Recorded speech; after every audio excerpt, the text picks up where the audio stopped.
Excited to have hundreds of people coming to space, being able to say, oh, I can be part of this too.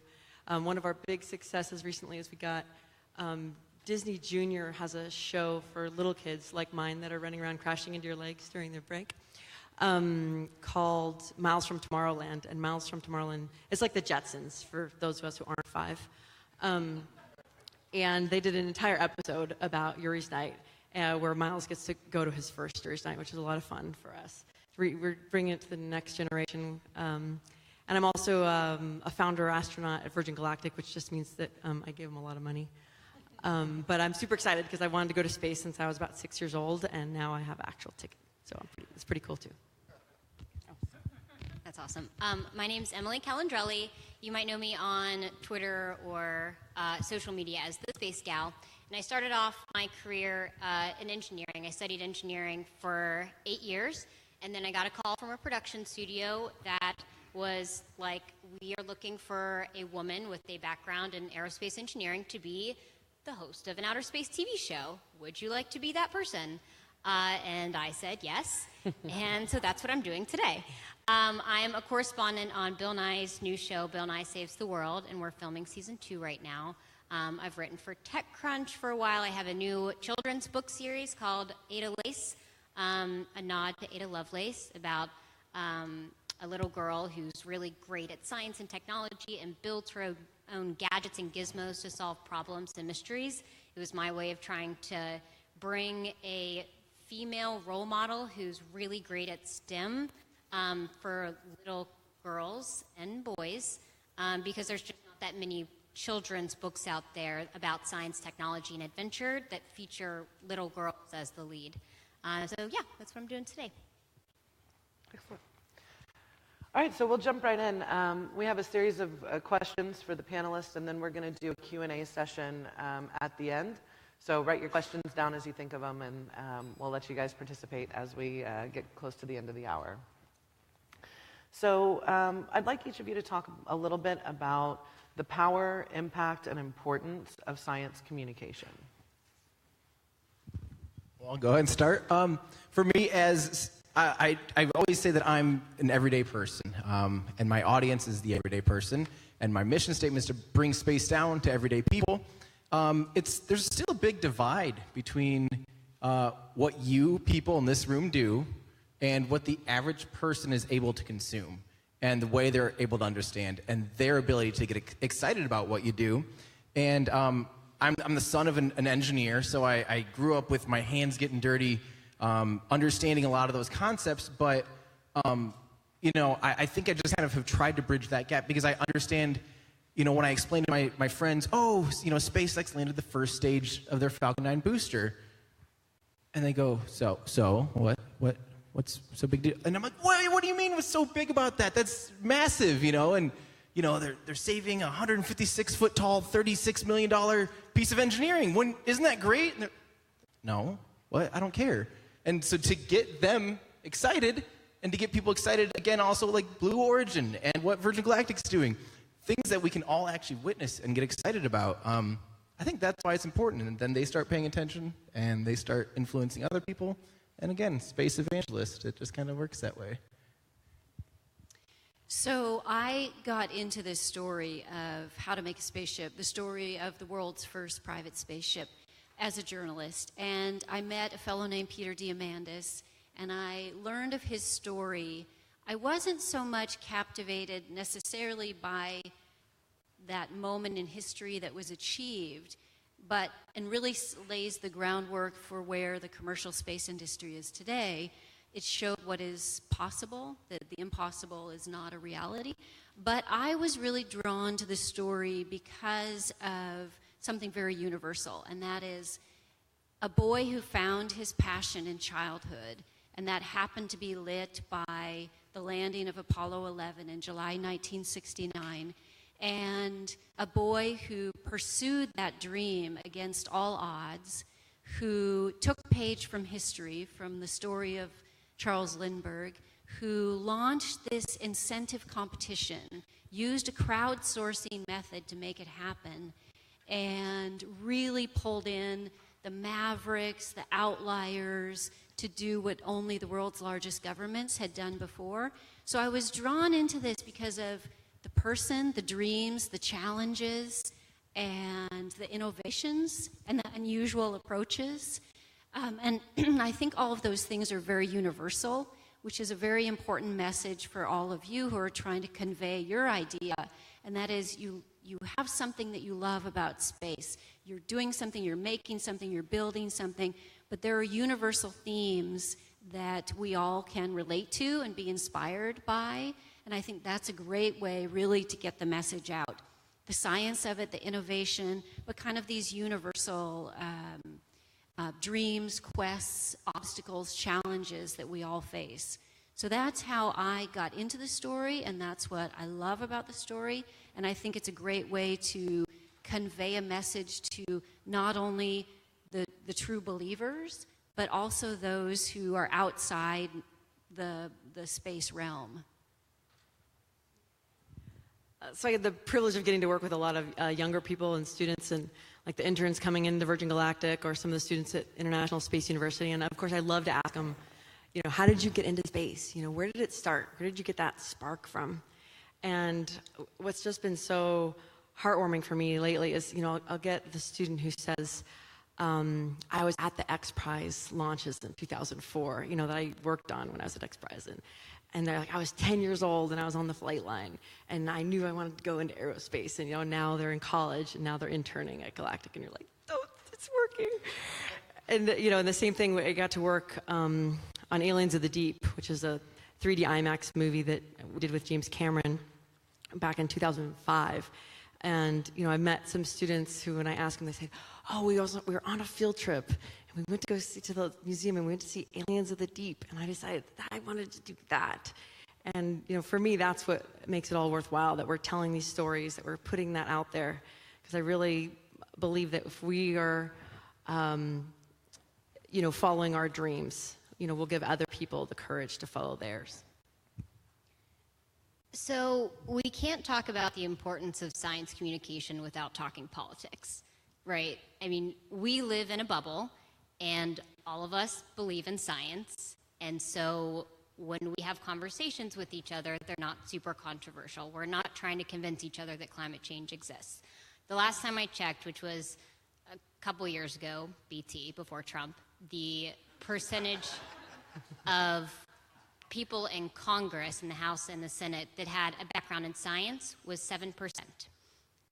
So about 7% of our representatives have a background in science and technology, meaning more than 90% of the people that are making decisions about the policies that affect every single one of us have no formal training on the scientific process, on the way that we think, on the critical process of thinking that we have.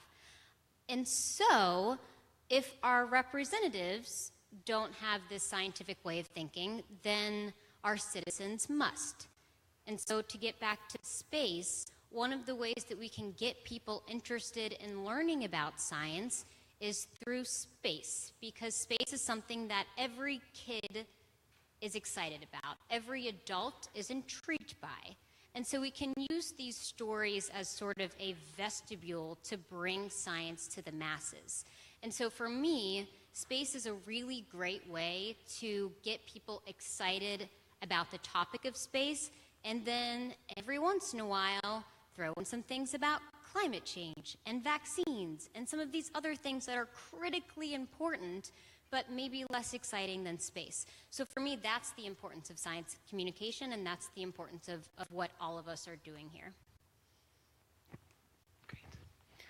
Okay, so everyone here, all of you have very strong personal brands, individually, not necessarily tied to a corporation or an organization. So talk a little bit about what's the benefits of that personal brand versus having a corporate brand, and what are the trade-offs and how the two maybe work together? I think I guess I'm going to speak a little bit more almost on the marketing side of things, which may or may not be of any value in this room. It might be a lot of value to somebody in this room. But we're living in a world where an individual that maybe has only sat in their basement for better or worse, could have as much say as CNN right now, or as much say as advertisement on the Super Bowl. They can actually influence and get the eyes of that many people, and that's a terrifying thought in some ways. But it's just, regardless of whether it's used for good or bad, or for misinformation, or for actual facts, it is the way we need to be thinking about things in the future. And what's cool is that it can be niche, and it can be very poignant. Someone could work with someone in this social media industry to sell yellow socks only, because this person's an expert in yellow socks. I have no idea. Or maybe really, really tall sets of cans that people stack. There might be an expert can stacker on YouTube, and now can companies are reaching out to influence people that like to stack tall cans. I have no idea. The point is, I think it is extremely valuable and important to be able to recognize that the influence in the industry and the gap between the aerospace industry and the average person, and maybe the upcoming generation of aerospace engineers, very well may lie within social media. So I don't really look at myself as having a brand per se, as a journalist, as an author of nonfiction, but I do look at social media as a great way to present the great ideas and the inspiring stories of others. So to use it in a way that is not at all about me, but it's about, in a way it is, because I curate the stories and the content, but it's really promoting those around me who are doing astounding things. And I think for this audience too, it's finding those cross promotions, those people and those companies and those ways to incentivize whoever it is you're trying to reach. Like in the story of How to Make a Spaceship, an incentive competition was launched, and who are you going to get this was before even crowdsourcing. So who are you going to get when you're going out to a whole new audience to try to solve your problem? Everyone who has a small business, a business of any size, has challenges. What if you can't solve that problem within your own workforce? It's a great methodology to crowdsource a problem. So I really look at social media as a great tool to access others, to promote others, and to find great ways to collaborate with like-minded companies, individuals, but again, really to promote the ideas of other people. Thank you. What I love about being able to speak as me is that, I don't have to worry as much about, some companies' rules or regulations or brand. And I can speak from the heart, because I think that's really important to me, and I think is what makes our message compelling, is when you're really being vulnerable and really sharing your passion and your heart, what you most care about. That's what resonates with people. So definitely guilty of being too passionate, I think, most of the time. And something I really care a lot about is just, us all being more willing to sort of be more vulnerable and sharing our stories and sharing what drives us about space. Like for me, it's like the overview effect, and that the power of space to, bring us all together, and maybe not bring some of our, as Yoda likes to say, your anger, fear, and aggression out with us when we go to Mars. So I think learning, that's a little bit more latitude than I think most companies would be willing to put out there in social media. But I think that's what's most satisfying for me, and ultimately what's going to make the biggest difference for humanity.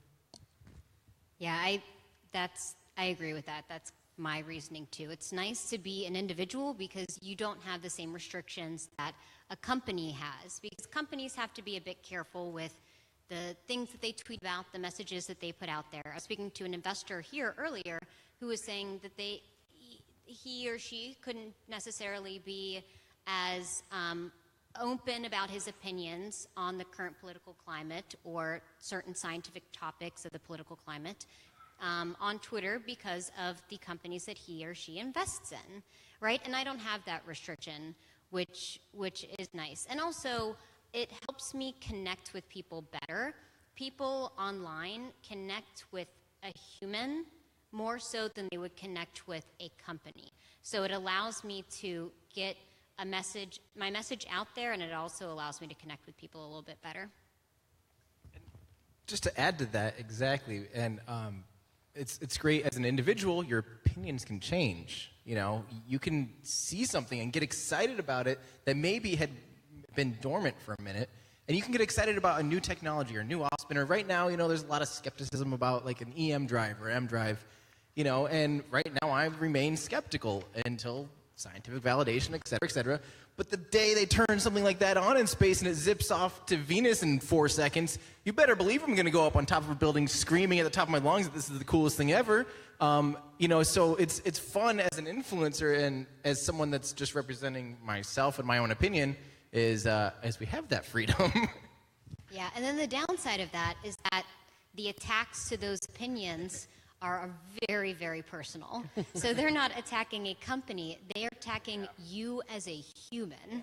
And being a woman, as on the internet, as we know, it can be even more difficult because you're not just attacking that person as a human, you're attacking that person as the way that they look and what their actions are, and then some other unmentionable things that are pretty terrible that we deal with day to day.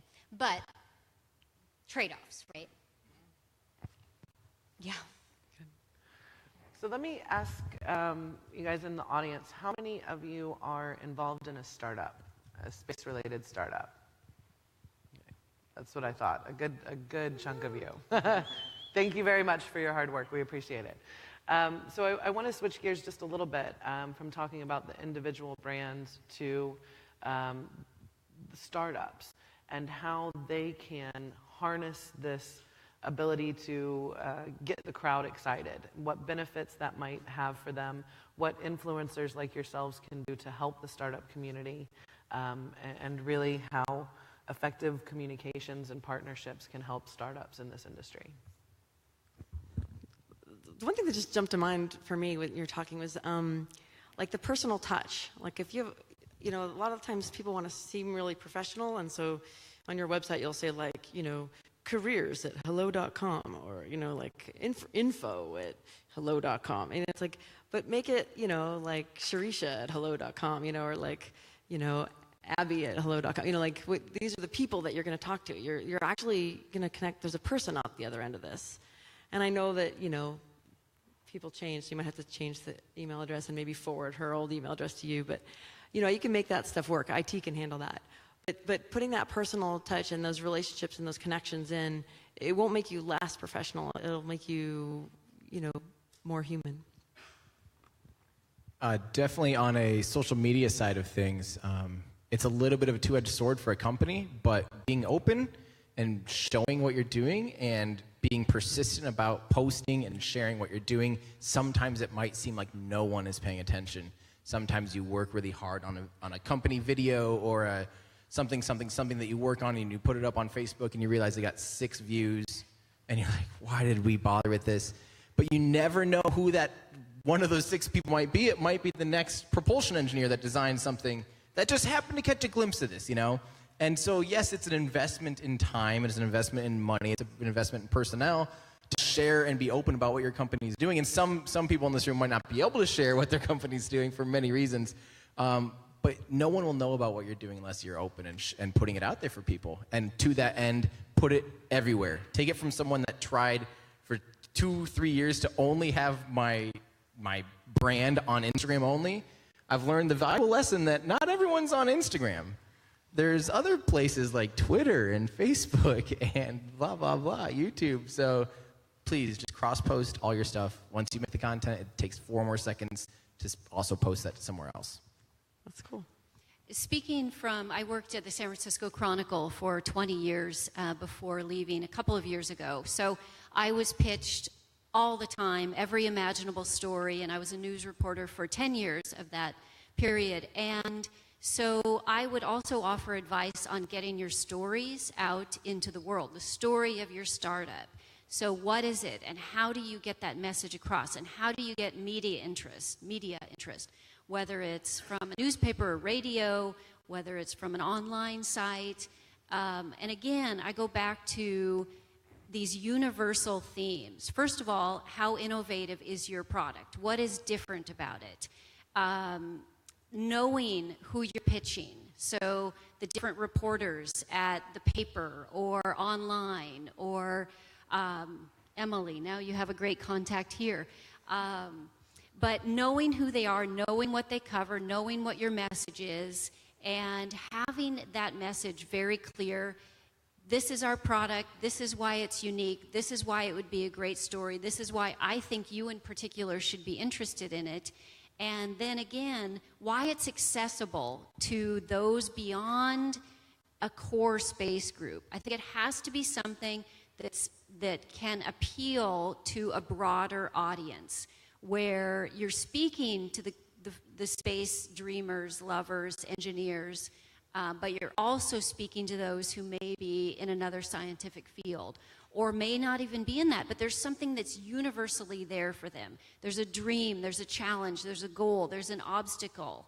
And so that's a really important way to get your message out, to think about why you're unique, what you're trying to do, and then what are universal themes to it. That's what gets me when I'm pitched on stories and now on book subjects too. Yeah, and just piggybacking off that, know that those writers get like 10 to 20 pitches a day, and a lot of them are just the copy and paste pitches from a company. They're not personalized. Those are the ones that you just delete immediately. So personalize your pitches, make it specific, mention the person's name, mention that you know what they've written on before, that they're covering the beat that you are pitching for, and then make it a story that is worth telling. Not just, oh, we hired a new intern this week, not that bad, but you get pitches like that. So make sure you've raised money, you have a new technology, you've entered a new market. It's something that's worth telling, because these people receive pitches all of the time, and you need to really pique their interest. Definitely to that degree. Make sure you know who you're pitching to the point where I've had companies reach out to me that want me to take something to space with me. I'm like, did you look for 2 seconds at anything I've ever produced and know that it's satirical and art and educational and has nothing to do with me being anywhere close to an astronaut? So make sure, again, that you're doing a little bit of due diligence with who you reach out to, because sometimes on a lot of people, you only get one shot. If you mess that up, they won't take you seriously again. If you come to them with such a off-the-wall, or if you're way too technical or way too whatever, if you miss that mark at a certain degree, there's a good chance you may have just lost that contact. So. That's a good point. I wanted to add one thing. So with this latest book, I did some interesting marketing of it, and looked at all of the crowdsourcing sites, from Kickstarter to GoFundMe to a company called HeroX, which again uses these incentive prizes to solve problems like the X Prize does. And that was a really effective way to draw in a very broad audience. And I think it's a great tool for startups. Look at HeroX, look at GoFundMe, look at Kickstarter. Great way to try to raise money, but to really get your message out there too. And I'm just such a believer in the crowdsourcing model. I mean, look at what it yielded, right? In terms of the X Prize being one, and this was again before crowdsourcing was a term. And, Loretta and Virgin Galactic, Loretta was involved in that from the get-go, but it was very effective. So I have used this in my marketing and found it very successful in reaching a very broad audience as well, one you wouldn't necessarily get. So it's a great thing for you entrepreneurs and with startup companies to think about. And I would like to add just one comment that don't be afraid to tell the human story and to be more personal in your communications about yourself and the people who work with you. The reality is, those of you who are in this audience right now who are space entrepreneurs, you are changing the world. And that story, just you being you, is valuable and interesting to a lot more people than you would think. So don't be afraid to be yourself, and within reason, and get that out there as well. All right. Let's talk a little bit about responsibility. So you guys have pretty significant followings on social media, and with those types of followings comes some responsibilities, obviously. And does that make you think twice about what you post, what topics you engage on, and what are your thoughts generally on responsibility and accountability in communications? Well, yeah, I'll just go again. I mean, you have to think a lot about, the fact that with any click you could reach potentially, 70,000 people or whatever. You have to be careful of what comes out of your mouth. And for me, I've valued, no fluff content, actually producing work that means a lot to me and hopefully educates and has a purpose behind it, and it's not just, something meaningless. And I think that's an important thing. And the other end of that, what Responsibilities. Yeah, responsibilities. So the other part of that is you do end up having a lot of influence, and you could mislead a lot of people with false facts, and that's just as dangerous. So. And I think there's a fine line between promoting yourself and promoting your ideas. I always feel awkward, even though it's required to a certain extent as an author to promote yourself. But I really love promoting the story. And when I'm tweeting, when I'm on different social media mediums, I make sure that I'm promoting someone else. And it just feels so much more authentic. I think when you are constantly promoting yourself, it gets a little tiresome for people, and they turn off. But when you're promoting things that you believe in passionately about, when you are like, this person, these people, these women, these, youth, this team, high school students who are building a satellite, for NASA, those type of stories, you can really use the platform of social media to convey these amazing stories that you believe in. And in a way, it comes back to you, but it's much more authentic. And I think it just gets tiresome. When someone's constantly, I always feel very guilty about it when a book comes out and I have to talk ceaselessly about it. But when it's a story, when it's a product, when it's something I so believe in, there's no reticence. That's great. So I'd actually take it offline as well. Not only do I have a responsibility to be mindful of what I'm putting out on the internet, but I actually encourage all of us to think about everything you say and write anywhere. Anything you say, we're coming to an age where anything you could say could be taken out of context and spread around the world, 20 years from now, like, oh, did you hear what she said on, in the hallway at the NewSpace conference in 2017? So, to up your level of personal responsibility, to be mindful of anything coming out of your mouth at any time, not just what you're tweeting out to 70,000 people, but even what you're saying on a sidebar in a hallway, because those things, your impact, it sends a ripple in the force of the universe. And so, so I like to train, when I train Jedis, I always tell them, don't throw anyone under the sand crawler. Just be respectful of all people and in all your communications. Yeah, and I think this can apply to everyone. I know that when I first started out doing this, this part of it, the accountability, particularly the scientific and technical accountability of always being exactly right, is so terrifying, because the nerd community, which I hold very dear and I am a card-carrying member of, they love nothing more than to tell you when you are wrong. And so that can prevent you from posting anything ever. It can prevent you from participating in scientific discussion online. So I have gotten over that fear, because you do your best, you do your due diligence, you know you have a responsibility, and then you own up to your mistakes when you make them. That's a very important part, and something that a lot of people in the technical community have a hard time doing, because it's hard to admit when you're wrong about something scientific or technical, right?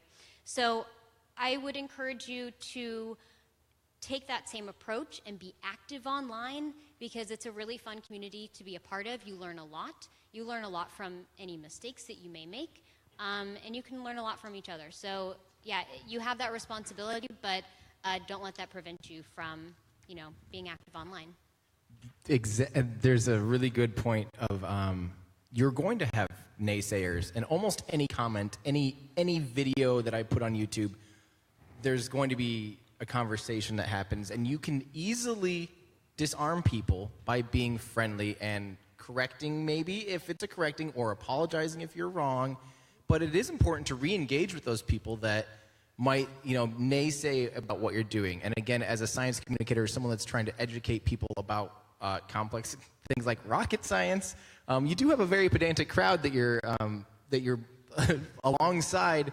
So I'll have people, come in and be like, and I go, I don't have 4 hours to explain delta V and how specific impulse worked on the second stage of this video, people. I'm trying to make it so my nephews who are 10 years old can, understand this. And as soon as I point that out, I'm like, but thank you for your feedback, and I'm friendly about it. I don't have that snark in my voice. Then normally they're like, oh, that's great, you're right, thank you. And you can easily take someone that can be a naysayer and just explain why you did it the way you did, and they go, oh, I guess that makes sense. Thanks for telling me. So be active online in that way, and know that you can turn a conversation around just by being friendly and by being open and honest. And it is almost a full-time job to do that. I want to echo that so much, because it's something that I'm trying to change in myself, because it is so fun to be snarky online, especially to someone who is just flat out wrong and it is so confident in telling you that you messed up something.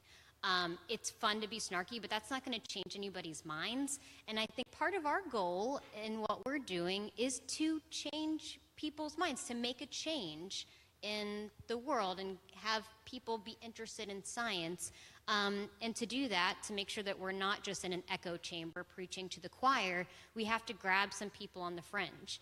And to do that, you can't be snarky. You can't be rude online and tell people that they're dumb for not believing in science. You have to engage and be friendly and take that higher role of be the bigger person and not, be mean online. So yes, that's something that I'm trying to change in myself, and I hope that other people will do that too. And to someone who is an outsider as a journalist, I see that the space community, that space endeavors, that commercial space, NewSpace, that it is just at such a great moment in terms of reaching a really big audience. And it's sexy to people, it's interesting to people, it's something for various reasons, from Virgin Galactic to Blue Origin to SpaceX to all of these startup companies, 3D printing in space. I mean, there's all of this really cool stuff going on that makes it right now this great moment in time to get your story out to the masses, to a very big audience, in terms of funding as well. It's a much broader audience. I see it as I go around and I talk to people about this particular story. I hear from people from all walks of life who are renewed in their interest, or kids who are like, oh, this is so cool, I watched, the SpaceX launch, or, they know about Virgin Galactic or Blue Origin, it's so cool. So it's really igniting the imagination of this next generation, which is really super neat to see. So it's a great time for all that you're doing. So, Julian, you've talked a bit today about crowdsourcing and crowdfunding as a great way to kind of harness the power of communications to the benefit of the individual or the company. What are some other ways that you guys have found to really harness the public enthusiasm for space, and how might the audience do the same? I was going to say Yuri's night, we've been able to harness. Yeah. Well, I'm like, how am I going to tie it to what you can do? But wait, I know the answer.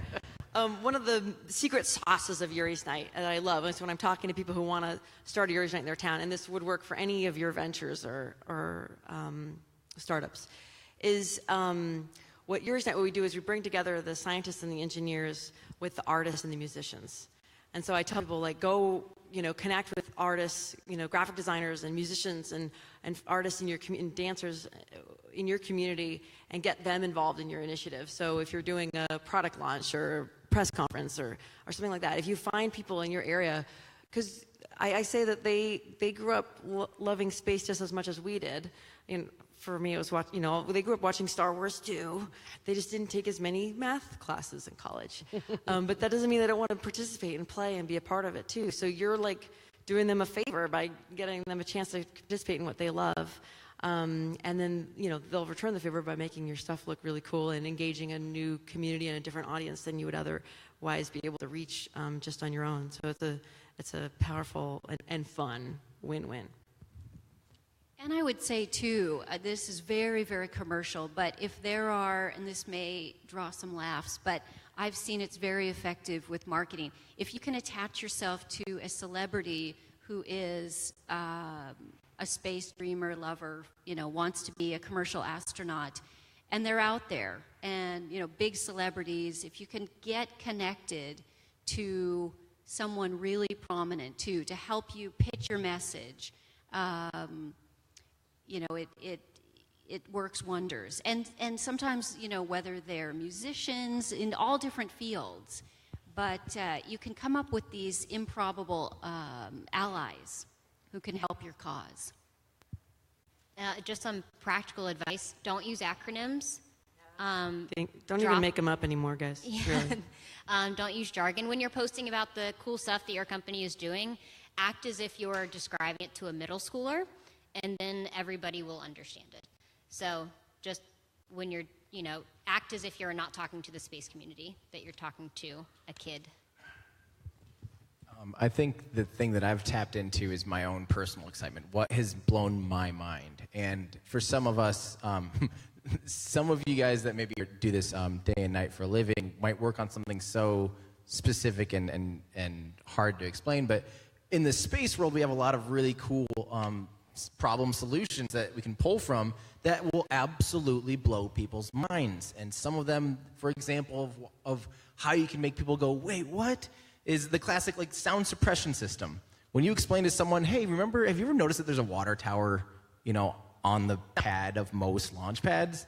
And they go, oh, yeah. And you go, well, do you know what that's there for? And they're like, in case it blows up. You go, well, no, actually, it's to put a bunch of water out there to absorb the sound so the sound of the rocket doesn't destroy itself, basically. And they're like, wait, what? It just blows their mind. And so sometimes tapping into those things that got us so excited first. For me, I might have to think back 10 years ago when I'm dabbling into the space world. But there's probably some entry point that all of us hit. It might be watching someone walk on the moon in 1969. It might be whatever. But tap into that energy, tap into that excitement. And that's kind of been my calling as an everyday person, is to find and grab onto that, what has made me excited, reminisce about it, and harness that and see a way to push that as a communication vessel. And I would like to add just one comment that I see a lot of new space startups that are excellent at communicating to other space companies and to other engineers, but they don't really necessarily see or understand the value in communicating to the general public. And I wanted to give you a quick example of why you should avoid that fallacy. Right now, there's a lot of people that are interested in investing in space. And as startups, I know you're all looking for investors. But if you spend your time only running in circles of space industry people, you're never going to find those interested investors. The investors who have already put money into space, likely their fund has ended or they've maxed out their space industry investments already. So how are you going to find that next fund that is going to dip their toe in the water and start looking into space companies? You're not going to find them by only talking to people who have invested in space, right? You're going to find them by talking to the general public, by interacting with the media, and by being out there in the world and outside of your familiar group. And I'd just add one thing. So as I got into this story and I was asking the question, why is it so important to get off planet? It was just this question that I had. Why, do you have it in your marrow where you have to get to space? And I was asking Peter Diamandis, and I could ask Loretta here that because she's of the same mold. But when you hear about people, whether it's a Jeff Bezos or whether it's an Elon or whether it's any number of people here who you could talk to who dream of space, I found it falling into two very understandable categories. And that is, one, there's a pragmatic approach, that it's the backup, the biosphere approach. And that people get, oh, okay, we are messing up our planet, and so we need to come up with a plan B. And the other approach, the other category that I found is exploration. And it's this desire to explore the unknown. And so I love those two. And when you are talking about those two avenues, or those two, what is fueling people to try to get off planet, it often falls into those two categories. And those are very relatable to people in terms of exploration and pragmatism. So I'd like to ask each of you what advice you might give to someone who wants to start out in space communications, either within the industry, maybe working at companies, working at an agency like mine, or working individually, like as correspondents and authors. Any tips or tricks on how to build a following and how to get started in this field? I do consulting for a couple random people about social media stuff, and my number one thing is start. People are like, well, how do I grow an Instagram audience? Well, and I'll talk to them, and then I realize they haven't started yet. I'm like, start, start and be persistent and consistent. That's the only way you'll grow. I mean, that's really, honestly, all there is to it. Eventually, you start getting into finding your voice and all this stuff. But so many people will sit there and they'll toil for years about whether or not to do something, and they never do it. And that's the whole. That's you're not going to get anywhere. And again, it was pulling teeth for me to jump kind of ship off Instagram and start putting some effort into other social media platforms and other types of media beyond photography, which I had been doing. And it was pulling teeth for me to invest in that. But my advice to myself now is I should have started that 2 years ago. I should have been doing all this at the same time. That's my advice to you. If you're really focused on one thing, make sure you're diversifying. Don't have all your eggs in one basket as far as how you communicate with people. I would say it's similar to if you're going to start a new company. Do your due diligence, know the landscape, know the players, find out who you should be following on Twitter, mostly Twitter. I mean, honestly, I think Twitter is probably the most useful platform for everyone here. It's where I get all of my space news. And I think that's a useful platform for whether or not you want to get into science communication. That's just a very good way to receive and curate your own news about space.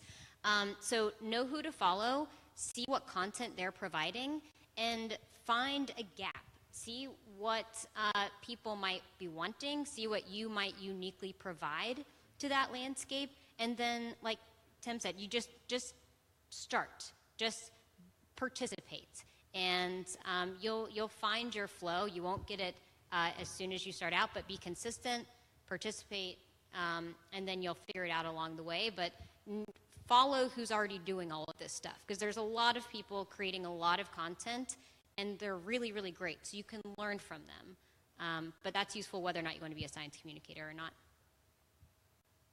I think what's really great is that there's plenty of room for everyone. So we just watched the Bill Nye documentary that's coming out this fall, and there was a line in there something like, "We could use 1,000 Bill Nyes," and it's totally true. We could really use 1,000 Bill Nyes. We need lots of people out there spreading the gospel. Teaching people, inspiring people, getting them, jazzed and fired up and opening their minds. So there's plenty of room for everyone to go out there and be a voice in the desert for positivity and for the future and for what's possible. My advice for how to get started after you start, the next step, Because that was good. I like that. What I do, my trick is deadlines. I make an artificial deadline. And I teach Jedi training, and one of my favorite things about teaching it is that I give them all a deadline, and then that means I have to do it too. And so in the fall semester, I was like, okay, I'm gonna have a revision of my book done by the end of the semester, and so you want to tell people your deadline, have a group of people, who are gonna kick your butt, not people who are gonna be like, forget about it, and be like, okay, December 1, this is gonna be done, and then they're like, okay, how's it going? And so that works. And then, June 1, so then this semester I was like, okay, June 1, I'm finally gonna have that damn website up that I've been talking about for years. And so, I make an artificial deadline just to kick yourself into gear. Because when you work for yourself, there's no one telling you what to do. So you have to make it up yourself. All right, one last question, and then we'll open it up for audience Q&A. How important is investment in direct education, awareness, science communication, and what can industry do to help support that? How important is direct investment in education? In science communication, education, talk a little bit about what might be some of the benefits for companies getting involved and what they can do to help move the science communication forward, to help create 1,000 Bill Nyes. One could argue it's the most important thing. I mean, really, realistically, as far as bettering a society and furthering humanity. And I'm dead serious, you guys are probably the right people to find out. I was working on a video about kind of why I'm so excited about space. And one of the topics that I have a million different numbers on and I can't find the right one, and I need someone that knows, is the investment and the actual ROI of the Apollo era in NASA, spin-off technologies. There are numbers that float out there like crazy, but the other number that I'm looking for too is the increase in engineers and scientists during that same era as well. There's some curve, and I've seen it in different forms, and I'm still looking for that exact data because that's something I want to include in a video, but it perpetuates. The excitement grows, and as we invest in communicating and engaging people to value their own education, it just gets better and better and better. And the countries that start to slip from that slope, it's a fast slope. You look at countries that lose their education and lose the value of education, you can watch how quickly they just absolutely get destroyed. Yeah, I'm going to jump on that because MIT did their 100th anniversary of the Aerospace Department event a year or two ago. And Elon Musk was there, and he said something that just rocked me to my core, which is that right now we have this capability to go into space. And it's my whole life, I'm such an optimist, right? I'm a bleeding heart optimist. But he said, so I've always just been like, yeah, it's going to happen. I'm going to Saturn when I retire. This is happening. And he said, we have a limited window of opportunity to get humanity off the planet.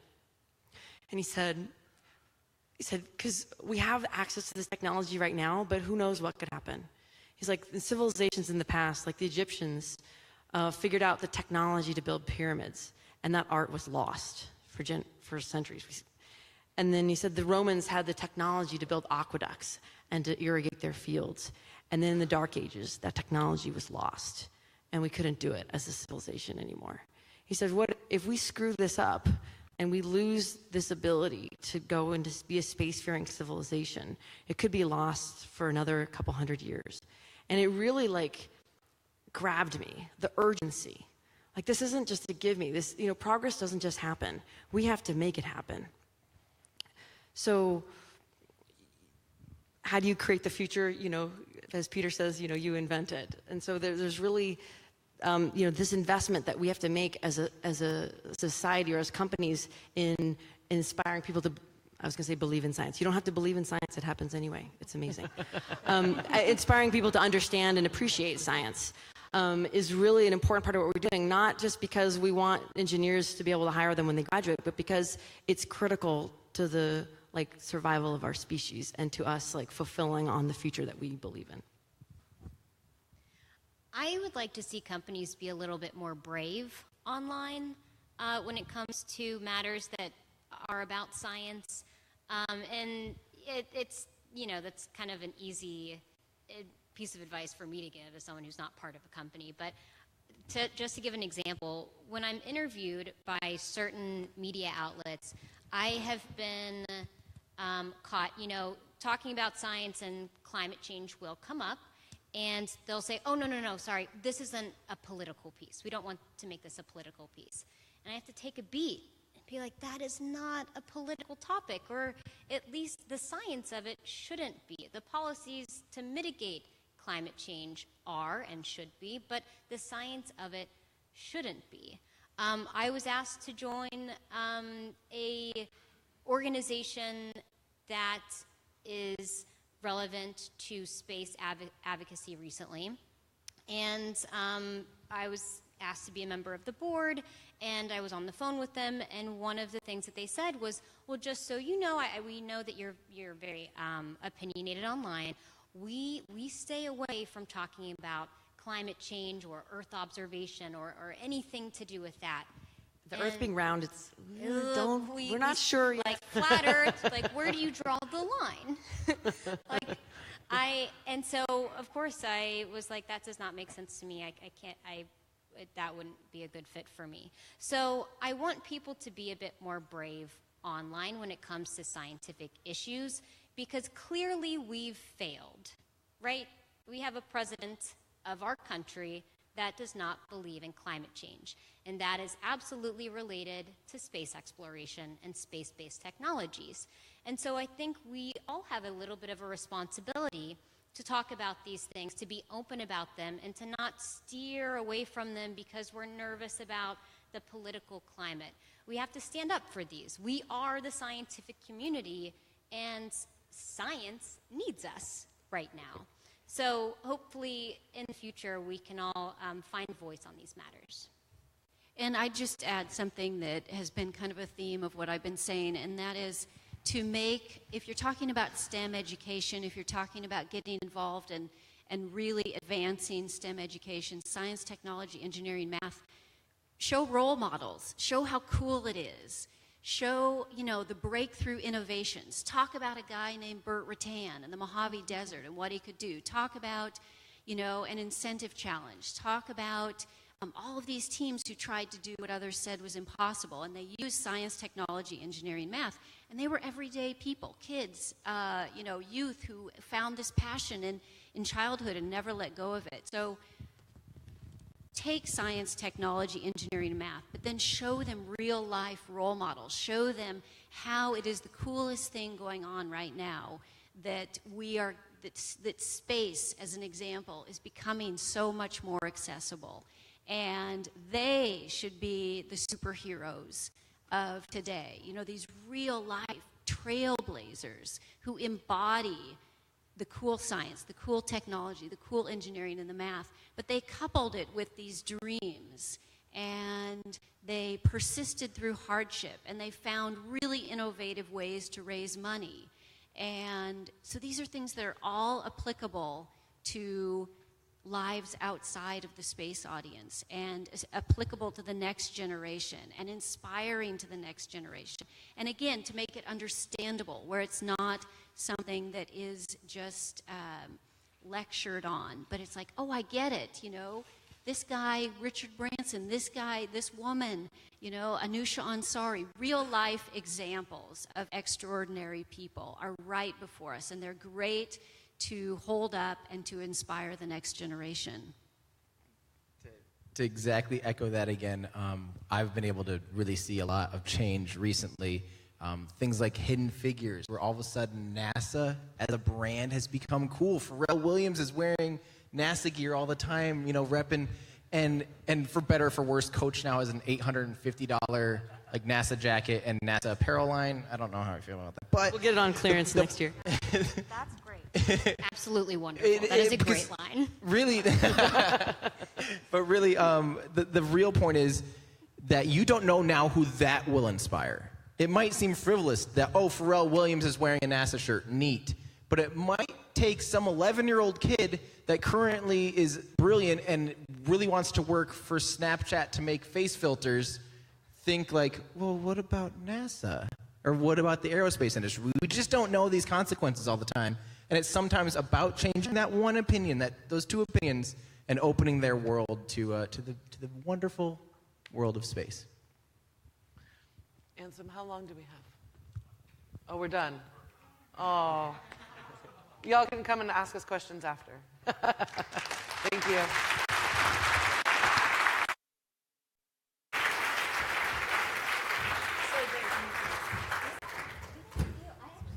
I met you a very, very long time ago when I was an intern at NASA